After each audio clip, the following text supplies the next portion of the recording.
Hi, everyone. Welcome to Near and Rupar. Aaron is going to say a very quick hello and goodbye. He is on vacation, but we wanted to make sure that public notice subscribers got notified that we're going live. So, Aaron, enjoy your time on the West Coast. Have fun at the Blazers game tonight and have a great weekend. We'll see you. Yeah, thanks. And hello to all of the public notice people who are already in here. Joe, thanks for stepping in. Hope you guys have a great chat. I look forward to listening to it a little bit later. And hope everybody has a good weekend. We'll see you next Friday. Thanks, Aaron. I'm David Neer, publisher of the Down Ballot, one half of Neer and Rupar. And subbing in for Aaron this week is my very, very good friend and longtime collaborator, Joe Sudbay, who is the host of SiriusXM Progress's State of the States, a radio show devoted specifically to state elections. And I am sorry that Aaron can't join us, but Joe is the perfect person to guest host this week because we are bringing on another guest for this particular show, and we'll bring our guest on in just a moment. But Joe, the news this week has been truly as bad as it's been possible to get in the Trump era. I'm not saying it couldn't get worse, but good Lord, has it been impossibly grim? But we want to focus on something entirely different this week, which is some actual good news. And I think that the news that the worse that Trump makes the news, the more important it is for us to remember that there are many, many things going on that don't concern him or are actually in reaction to him and that are actually positive signs for our democracy. Yeah, I think that's really important. And it's something that you and your colleagues at the Down Ballot have documented so closely for the past, 14, 15 months. And it really showed up this week in two very critically important states, Wisconsin and Georgia. And the voters in those states understood the assignment. The Democratic voters in those states really understood the assignment. And both, and we're talking about obviously primarily the Wisconsin Supreme Court race. I know there are other races that we'll get into with Dan, and then Georgia, Georgia 14, the reddest of red congressional districts in Georgia, the seat held by Marjorie Taylor Greene. Republicans pumped money in to lift up their Republican candidate, and Sean Harris still overperformed by 25 points. I mean, that was what a wild night. Absolutely. Well, I am super thrilled to welcome our guest this week, Dan Shafer, who is publisher of the Substack, The Recombobulation Area, which is a must read on Wisconsin politics. Dan has joined us before. And Dan, I love getting your insights on Wisconsin politics. I'm so glad that you reached out to us and said, hey, we should talk about what went down on Tuesday on your Rupar this week. And I'm like, that is just a brilliant idea. So, Dan, uh, welcome to the show. And before we get started, though, please let folks know how they can find your most distinctively named publication. Well, you can find me at the Recombobulation Area on Substack. It is named after a very locally specific thing here in Milwaukee. At the airport, we have this post-security area where the sign reads the Recombobulation Area. And I always really liked that. It is the only airport in the world that has such a thing. And we have this discombobulating politics here in the state of Wisconsin. So we all need a place to, get our bags back together, put our shoes back on, and make it our way to our destination. So find us at the Recombobulation Area where we cover all things Wisconsin politics all the time.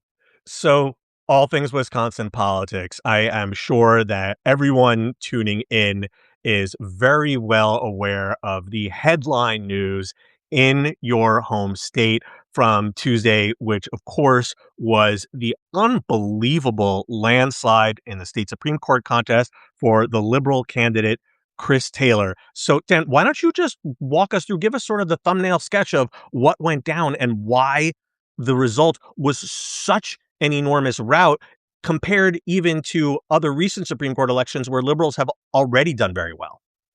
Yeah, so like the big picture for this race is that, after the last two, the volume has turned down a little bit on the state Supreme Court races. So in 2023, Janet Protasewicz was the candidate who won by a pretty resounding margin against Dan Kelly to flip the balance of power on the Wisconsin Supreme Court to be in liberal control for the first time in decades, right?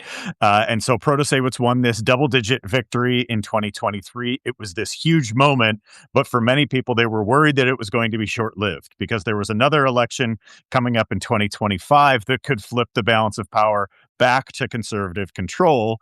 Former Attorney General Brad Schimmel was announced early in that race. They were really trying to get on top of it. And you may remember a year ago, when the spending on this state Supreme Court race just reached astronomical levels with Elon Musk pouring tens of millions of dollars into the race. It was just, 70 some days after Trump's return to the White House, and Elon was really dominating the headlines with Doge and all of that around this time.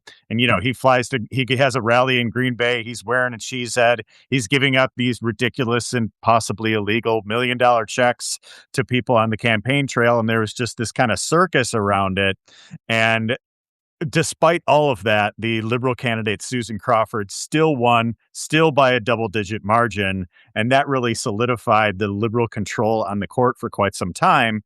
And then this year, the 10-year term for right-wing Justice Rebecca Bradley was up, and Bradley said that she would not be running again for another 10-year term. And conservatives and Republicans in Wisconsin were really kind of flat-footed there. They ended up landing on the candidate Maria Lazar as a Court of Appeals judge from Waukesha to be their candidate in this. But it just never really materialized as much of a campaign for Lazar. And on the other side, Chris Taylor, former Democratic lawmaker from Madison, Court of Appeals judge in Dane County, she announced shortly after Susan Crawford's victory a year ago. She beat Crawford's fundraising records in a number of different periods and came into this as the heavy favorite. And, on Monday night, when I was checking in with sources to see what people might think would happen, everybody was pretty unanimous in thinking Taylor was going to win. But I did not talk to anyone who thought that she was going to win by a whopping 20-point margin in this race. This was insane. This is, a state that has statewide elections that are often decided by decimal points. And to see somebody win in a race like this by such an astronomical margin is just really, really remarkable and speaks to, so many different things. I think Taylor was a terrific candidate. I think the infrastructure that they have built on the left and with the Democratic Party and all the different folks who have gotten involved with these races has made that it's a well-oiled machine now at this point for these candidates, and they overperformed even all of the expectations within that. And some of the swings, and we can get into that on just like where these swings are coming and how dramatic they were. But it was just an absolutely remarkable landslide victory in Wisconsin. And the right in Wisconsin has to be pretty discombobulated after all this. That's for sure. Well, just as a reminder, if you're a paid subscriber to any of our publications, and I believe that includes the Recombobulation area, you can participate in the Q&A here. We would love to take your questions, especially if they're about Wisconsin or the Georgia election. And I definitely want to turn things over to Joe in a moment. But Dan, you talked about or you alluded to some of the notable facts and figures that came out of Tuesday night's election. The top line, of course, is that after that, securing that narrow 4-3 majority on the state Supreme Court, liberals now have or will have a 5-2 majority. Chris Taylor won't be sworn in until August, so it's still a few more months. But in terms of the electoral numbers, I was digging through this, talked about this on a few different podcasts this week, and quite a bunch popped out to me as just wow, unbelievable stuff. But tell us what you saw that really stood out to you.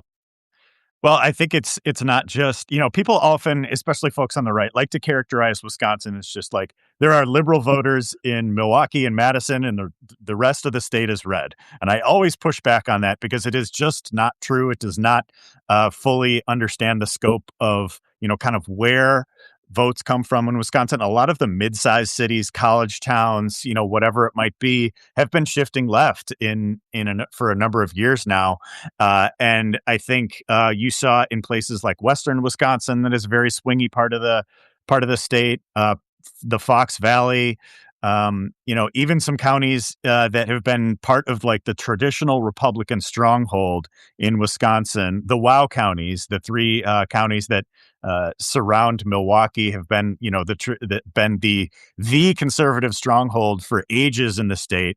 And a lot of people were wondering going into this, just like, hey, could Chris Taylor win in Ozaukee County? That's probably the bluest of the three, and she did. She won Ozaukee County. The first, I think the Ozaukee County Dems put out something that said this is the first time a Democrat or democratically aligned candidate has won in Ozaukee County since 1964. Like this is crazy. And in Waukesha County, the margin was only single digits. Washington County is kind of it's become much more conservative, aligned with some of the more rural areas in the state. So this really broke up the WOW counties in a number of different ways. It's like Washington Island with Waukesha shifting significantly more purple, and Ozaukee being won by the Democratic aligned candidate here in Taylor. And so a lot of the swing districts that you look to, I'm watching the results go in. I'm like, all right, if Lazar needs to be competitive, she needs to be at least 40% in Waukesha. She needs to be winning in the Fox Valley. She needs to be winning in Western Wisconsin. She was way behind everywhere.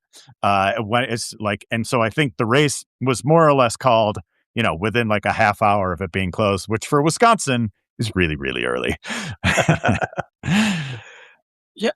Excuse me. One thing I was struck by was some of the actual really rural counties that Taylor won, that Trump had won by 20 points. And our pal Aaron Kleinman wrote a piece, is rural America still dependably Republican? We've always known there are Democrats in rural areas, but it really feels like this election showed that maybe that red wall in rural America isn't as solid as Republicans have thought.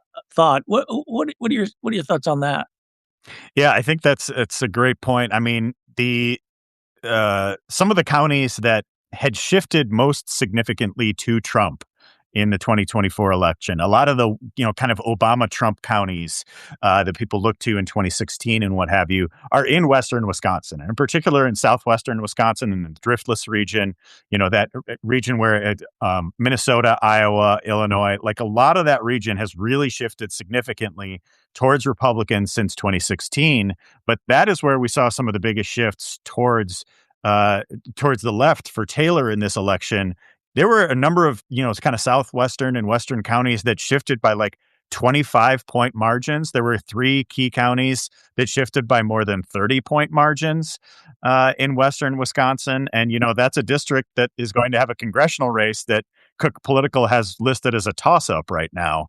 So there's a lot to dig into with that one. I think there were, I forget where, Vote Hub has a ton of information about this in their analysis, but I think there were a number of cities in rural Wisconsin that there were more raw votes for Chris Taylor than there were for Kamala Harris in a presidential year, which is crazy. That's absolutely wild. Dan, I want to take us back, though, to the Milwaukee suburbs, because these WOW counties, folks, I feel like I'm always going to mispronounce the name, by the way, but folks have been making the jokes about crucial Waukesha County. Did I get that mostly right? You got it. Folks have been making the jokes about crucial Waukesha County ever since that heartbreaking 2011 state Supreme Court race that the liberal candidate Joanne Kloppenberg lost very narrowly. This was right after Scott Walker signed his infamous budget bill that was a major attack on unions. But this area, as you said, has been just not just reliably Republican for so long, but it's the bastion. It's the number one place that GOP candidates in Wisconsin go to crank out as many votes as possible to offset what they know are going to be bad margins for them in cities like Milwaukee and, of course, Madison. But Democrats, there weren't just there wasn't just the election for the state Supreme Court on Tuesday. You have elections up and down the ballot in these spring elections, and there were a bunch of key races in Waukesha County, both countywide and in the city of Waukesha, and those were also good news for liberals. Yeah, a really good night for liberals in Waukesha County. The highlight of that is that a Democratic candidate, or it's a nonpartisan race, right? So but somebody who she's currently the chair of the fifth congressional district for the Democrats, Alicia Halvensleben. She won the race for mayor in Waukesha. It was an open race for that seat. And she was going again, and so like the partisan undertones were impossible to ignore in this one, with Alicia being, a part of Waukesha County Democrats for quite some time, and the Republican in the race, or her opponent in the race, longtime Republican State Representative Scott Allen, who is, I would say, to the right of even most Republican legislators in Wisconsin. Like, he's election denier, has said some crazy things about abortion rights, wants to arm teachers. Like, it's a lot of this, off the deep end type of rhetoric that we've seen from Republicans. And so it, I interviewed Halvensleben for a piece before the election, and she said she wouldn't have run if the incumbent Sean Riley would run again. She said she only ran because Scott Allen what ended up being the candidate. And what's interesting about Sean Riley is that he was a lifelong Republican who, on January 6, 2021, took to Facebook and announced in a statement he was leaving and disavowing the party. And he said, "Hey, this might cost me my political career in Waukesha. I know a lot of people like Trump here, but I can't stand with this anymore." And he ended up being reelected in 2022 with like almost 2/3 of the vote. He won more than 60% there. And so with this year, with this being an open race, Allen, far more well known, he's been in the legislature for more than a decade in Waukesha. He was the favorite going into this for sure. But Waukesha has been trending, incrementally more and more liberal over the past few election cycles, particularly in the Trump era. And so, I wrote this piece about this race and the race in Brookfield where, hey, could these Democratic candidates actually win a mayoral election as, avowed Democrats, not kind of like the never Trump Republican that Riley has been. And Riley endorsed Halvensleben. A number of other folks in Waukesha endorsed her as well. And she won by, I think it was like a close to a 3% margin in that race. And even though she was less well known, had less money. And so a really big win for Democrats in Waukesha. And, as a Waukesha County native myself, who grew up not far from there. Yeah, that's right. Grew up in the belly of the beast there. It's just stunning to me when I go home to my old neighborhood, or I go to, visit friends who are still living there, and I'll see, signs for Democratic candidates. Like when I was in high school, there was a Bush Cheney sign in every yard in Waukesha County. And so to go there and see, I think it's like and when Scott Walker was there, he was putting up like 70-30 margins in Waukesha County. Yeah. And now to see Democrats finding more and more success in election after election. Last year Susan Crawford won the city of Waukesha, and so it was just like, whoa, a statewide candidate can carry the city of Waukesha. Now they have a Democratic mayor coming in. It's pretty wild. And there were some good school board elections in Waukesha County as well, right? Which defeats for some Moms for Liberty types, which, I think those elections are, we're all geeks, so we love talking about those kind of elections too. Yeah, so in the city of Menominee Falls, which is a growing suburb in Waukesha County, it was a slate of 3 Moms for Liberty endorsed candidates. And like the way that they have their elections and for school board there is that there were 6 total candidates, and like the top 3 would win, right? Well, all 3 of the Moms for Liberty endorsed candidates lost. They were the bottom 3 of those 6. Now, there were some candidates who won more elsewhere, but like this is, even more red of a community than the city of Waukesha in a lot of ways. To see that go down is pretty remarkable. There were, I think the Elmbrook School District, which is in Brookfield, they also had a number of school board races that went that way as well. There was like a slate of kind of conservative leading candidates in the city of Wauwatosa. They all lost as well. And so there were a number of races that went that way. There was another mayoral election that I was following that was in Brookfield that did go the incumbent Republicans' way. So it wasn't, just a full sweep across the board or anything like that. There's still, a lot of red voters in Waukesha County. But I think in an election like this one, to see some of these signs and see some of these shifts is very significant. Dan, I want to ask about one other race from Tuesday night, and then I think we definitely want to talk about things going forward because Tuesday night's elections, I think, potentially say a lot about November. So totally different state. In Arizona, there was a fascinating, very unusual election also on Tuesday night, where for the first time ever, advocates of clean energy won control of the board of one of Phoenix's electrical utility companies.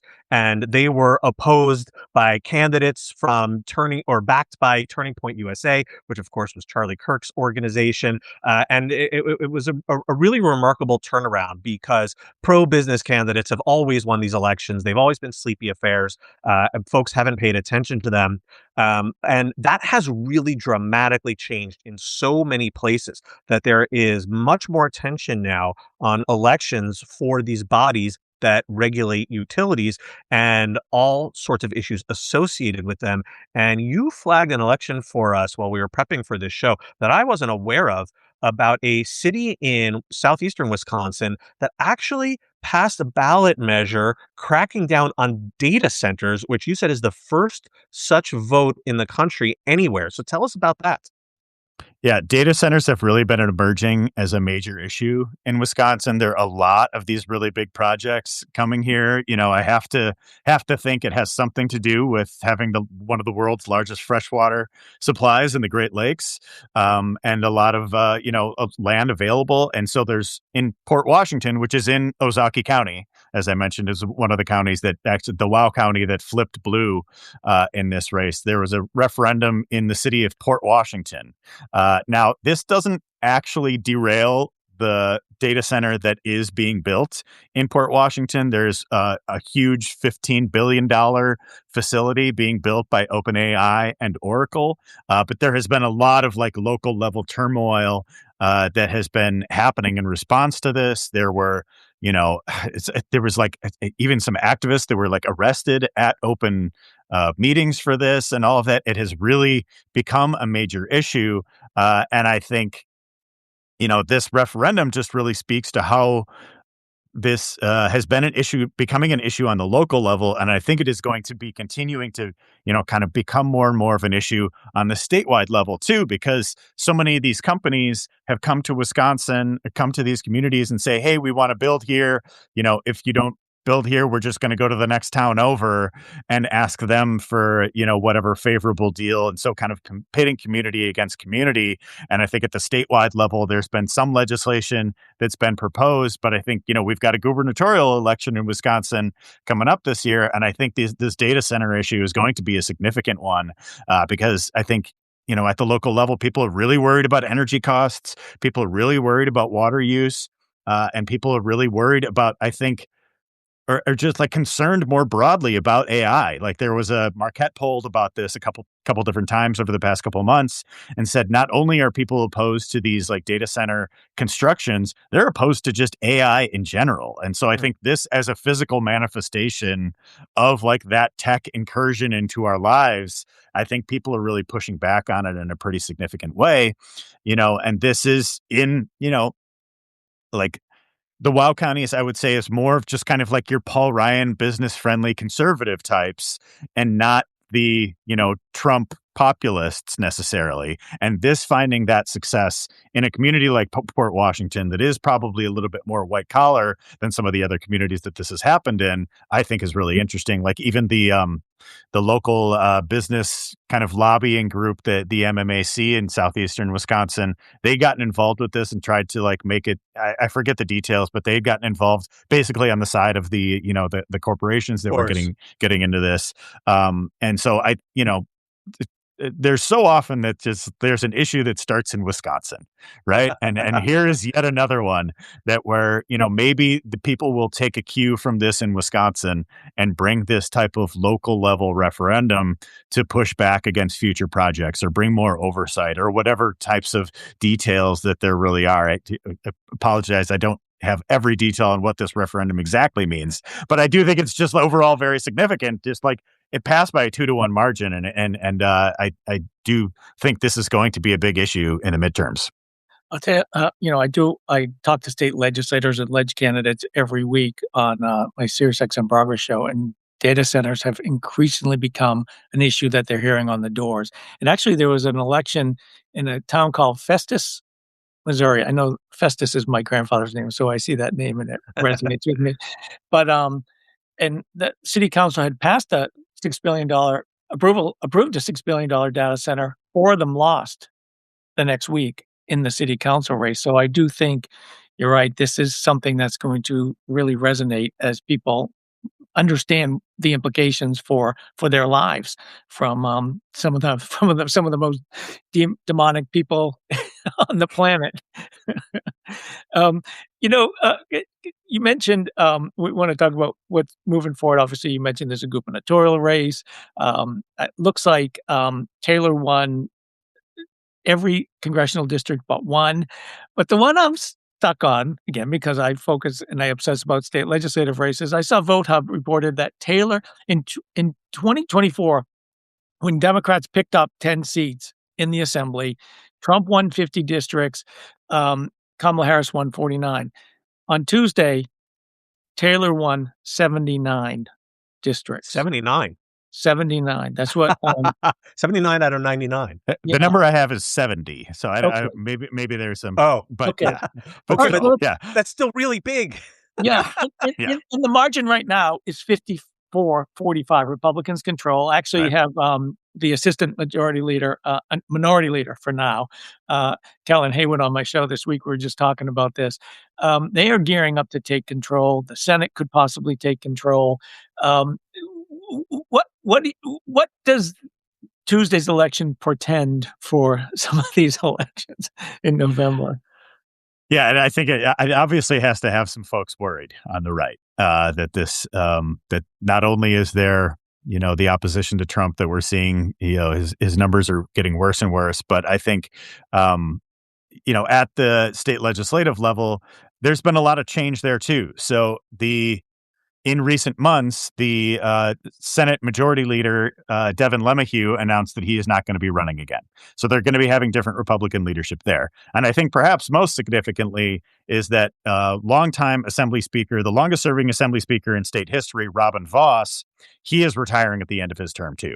And so that is a huge deal. Now, he is sticking around to run the campaign for Republican Assembly Campaign Committee through the end with here. Tremendous enthusiasm in his heart, right? Well, I don't think he would want to end his political career handing the gavel to a Democrat in 2027 necessarily. So I do think he has some motivation to win this, and there are a number of very close districts that we're going to be watching closely at the recombobulation area and elsewhere.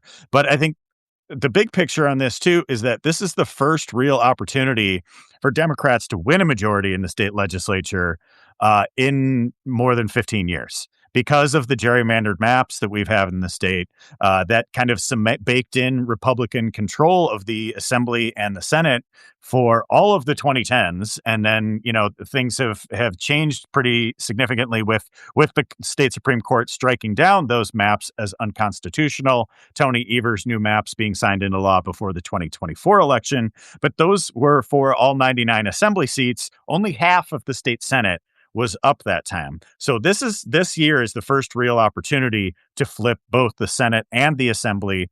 The Senate is in terrific position to do so. I would almost make them the favorites to win control now. There are a couple other Republican state senators who are not running for re-election. Rob Hutton in the 5th, Van Wangard in the 21st. Democrats announced way early with a number of their candidates in some of these key districts. So they're in really good position. They would have to win 2 of 3 districts that were won by Kamala Harris in 2024. Obviously won by huge margins by Chris Taylor just a couple days ago. And so there's a real path for the Senate there. And then we will see with the Assembly. You know, I still think the Republicans might be slight favorites to keep control in the Assembly, but this is the biggest opportunity that Democrats will have to win the chamber in a generation. And, you know, looking forward here, I think these results from Tuesday have to be incredibly encouraging. You know, Taylor won 42 of Wisconsin's 72 counties, along with winning 70 of 99 assembly districts. And so, you know, it is a pretty broad coalition that she was able to build there. If the Assembly Democrats are able to tap into that coalition, I think it's going to be really significant. But one thing for the fundraising side of this, now the big fundraisers in Wisconsin on the right, they really sat out this state Supreme Court race. They did not spend a whole lot on Maria Lazar's campaign. They did not spend a whole lot in what we've typically seen with some of these independent expenditure PACs getting really, really involved. And the Uline family and the Hendricks family, who are some of the top 10 political donors in the country, have gotten really, really involved in these state races. And I think on the Ulines alone, they've spent out fundraised the Assembly Democrats just with the one donation from the Uline. So like that's going to be a huge factor there too. Yeah, it is 70-29. I transposed the numbers in my head. I got too excited. Still an extraordinary difference from 50 to 49. Yeah. We are talking all about Wisconsin politics, including Tuesday's big election for liberals, progressives, and Democrats, as well as the November midterms with Dan Shafer of the recombobulation area. Dan, you referenced this in passing, but of course, the top of the ticket race in Wisconsin this year is going to be the battle for the open governorship. Democrat Tony Evers decided to retire after 2 terms. It seems to me, and I think this was your take as well, that he is hanging it up at the right time. You know, given that he faced an implacably hostile Republican legislature for his entire time in office, that he did a creditable job, and he doesn't want to overstay his welcome, and also he's getting on in years. But that means you now have a wide open race to replace him. And if Democrats are having hopes of taking back the state legislature, obviously keeping the governorship is exceptionally important. So how do you handicap both of those primaries on either side? And what do you see happening in the general? Sure. Well, let's start with the Democratic side. Yes. Because I think that is the side that has certainly more interest in this campaign. Because there are 7 Democrats who are viable candidates for governor in this race. And our primary is in August. And I think a lot of the campaign for governor here, people have really been kind of holding their fire, really getting out there, because I think it was more of a mentality of just like, all right, first things first. Let's make sure Chris Taylor wins this race, and then the campaign will really get started after that race in April. And I'm expecting that to unfold here in the next coming weeks and months leading up to August. And so I actually moderated a candidate forum with all 7 of these candidates in Milwaukee in January. I think it's a really qualified field, but I don't think there is a clear front runner in it either. And so probably the most well-known name there is Mandela Barnes, who ran for U.S. Senate in 2022, came up very, very close, but did not defeat Ron Johnson in that race. He's the former lieutenant governor. He was lieutenant governor in Evers' first term. Also the lieutenant governor in Evers' second term now, Sarah Rodriguez. She is running for governor. State Senator Kelda Roys, who ran for governor in 2018 as well. She is running again. Milwaukee County Executive David Crowley who's been seen as a rising star in Democratic politics for quite some time, is running. We've also got 2 members of Evers' cabinet from his first term, kind of his top cabinet secretary, Joel Brennan, is running. And Missy Hughes, who was running the WEDC, which is like the economic development arm of the state. She is running as well. And then there's State Representative Francesca Hong, who is a Democratic Socialist, who is running who is also running as well. She's been an Assembly representative in Madison for the last 6 years. And she actually pulled ahead of the field in the last Marquette poll. She was ahead, but it was still not many people really paying attention to this race just yet. And each of those 7 candidates fundraised to a degree in, kind of the late December filings and whatever it was, that they are going to have viable campaigns. There wasn't any real flops there to say like, okay, this person didn't fundraise, they're probably out.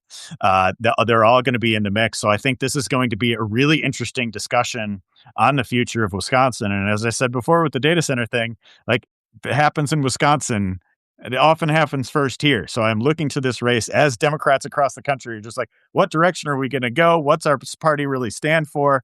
I think there's going to be a really interesting conversation over the next couple months to see who really emerges from this race and who, eventually becomes the nominee in August. And then on the Republican side, let me just say, by the way, that was incredibly impressive. Rattling off all 7 of those candidates. I was sort of counting in my head, like, oh, he nailed it. Well, I had to moderate it for him. I stay prepared.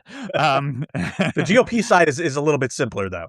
GOP side is perhaps a little bit simpler because there is really only one viable candidate in the race right now. It is Republican Congressman Tom Tiffany, who represents the 7th Congressional District in northern Wisconsin. He got Trump's endorsement. He, was the top fundraiser, and the only other candidate in the race, Josh Schoeman, the Washington County executive. As soon as Trump endorsed Tiffany, Schoeman bowed out of the race. And so what's interesting about this, though, is that Tiffany is not particularly well known, even though, he's been a congressman for a couple terms here now.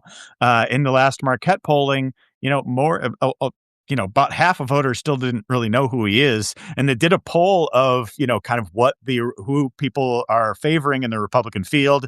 They had Tiffany. There's kind of like another fringe candidate who, it's just kind of just a random guy running for office.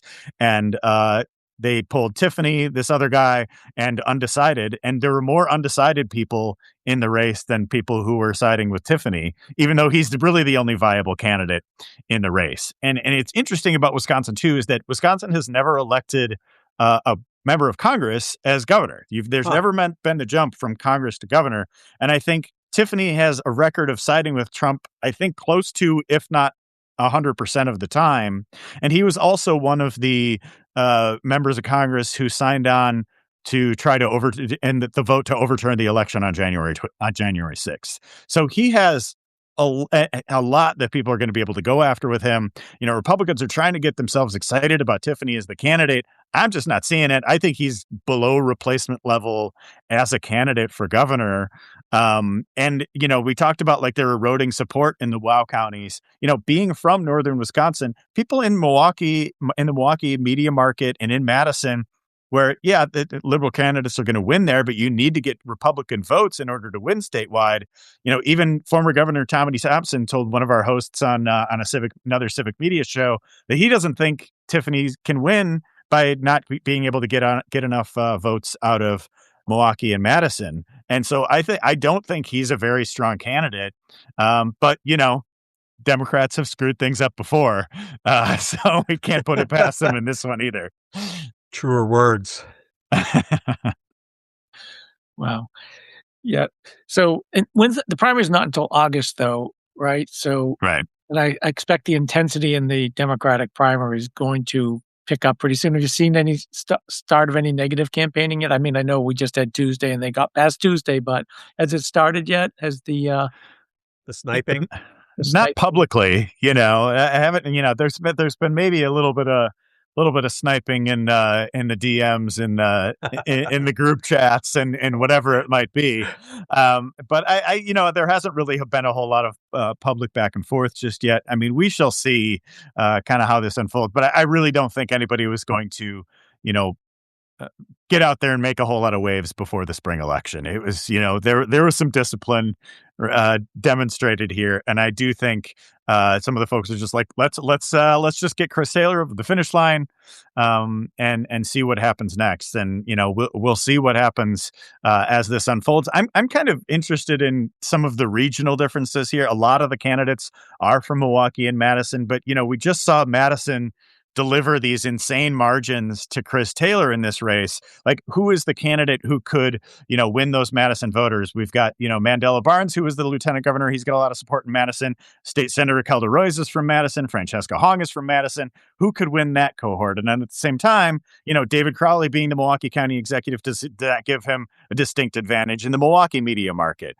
Or which of these candidates are really all that well known in like Green Bay and the Fox Valley, or in Western Wisconsin, Eau Claire, La Crosse, whatever it might be.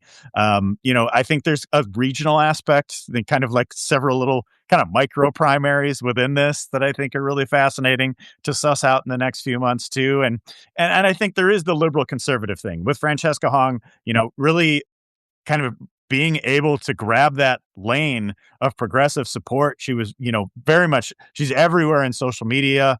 I think she's run a really interesting campaign thus far. But does that translate once we get into the real meat of the race here? I think is going to be fascinating to see. So we have a question from Jenny who asks, how is it that Tom Tiffany wound up being the only viable candidate on the GOP side after Republicans have been in charge of state government for the last 15 plus years, obviously excluding Tony Evers' governorship? Yeah, I think it's really remarkable to me how drunk on gerrymandering that Republicans got in Wisconsin over the past generation, because I think the gerrymandering in their maps has really hurt them. It's been harmful to their own party as well, because Republicans have controlled the legislature for 15 plus years and don't have any legislators who are running for governor, who are running in any of these statewide races. And it just says to me that they have not actually developed a bench and haven't actually had to compete on a lot of their, actual positions, and just let the maps do the work for them. And now we've seen so many times in these politics where Republicans have run repeat candidates or run somebody who's lost another race, or had the big donor kind of chunk come and bail them out in various instances.